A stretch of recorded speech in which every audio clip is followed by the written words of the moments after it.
Sanirou Jagnot a marqué l'histoire du pays comme personne d'autre. Connu pour son franc-parler, Sanirou Jagnot a marqué l'histoire du pays pour de nombreuses raisons, comme la longue période pendant laquelle il a été à la tête du pays. Peut-être un des rares politiciens d'avoir connu une si longue et riche carrière politique. Une carrière en dents de scie, mais aussi un retour phénoménal au pouvoir en 2000 et en 2014.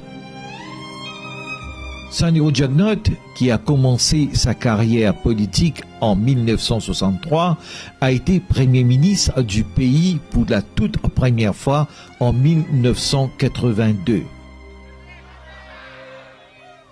Mais le peuple de l'île Maurice, qui finit évoluer, fin donne autres leçons, fin fait autres comprendre, qui a sorti en 1982. N'a pas en place pour communalisme. Après la cassure de 83, il retourne au pouvoir avec le Parti travailliste, le PMSD.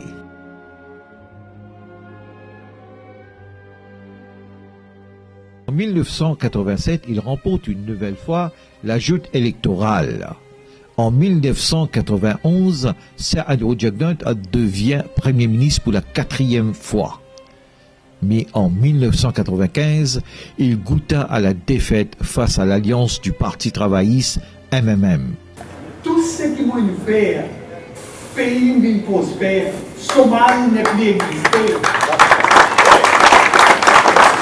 Les conditions de la vie sont améliorées. Tout le monde qui vient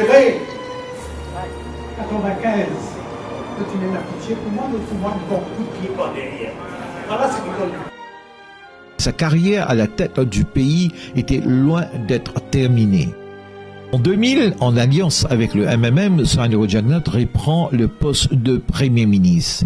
Puis en 2003, il devient président de la République en cédant le poste du Premier ministre à Paul Raymond Béranger. Et son fils prend sa place en tant que leader du MSM.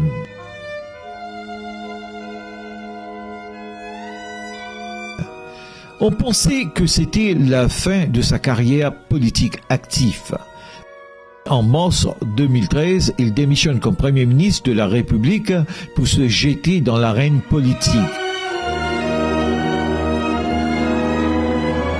Incroyable que cela puisse, en 2014, Sanirou Jagnot revient à la tête du gouvernement.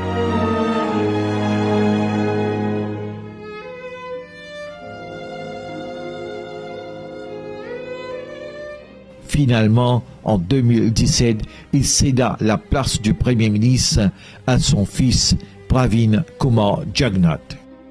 3 juin 2021, Sanirou Jagnot tire sa révérence. C'est une grande perte pour le pays. Comme Premier ministre pendant très longtemps. Sur la case, il reste pareil.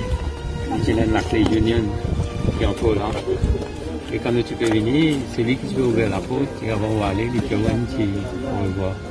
Mais il laisse une grande marque, non seulement sur la scène politique locale, régionale, continentale et internationale.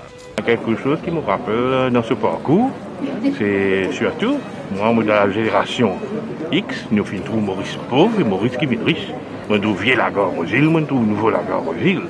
Moi, je trouve Maurice qui passe dans accès à un four à gaz, à un produit plus sophistiqué.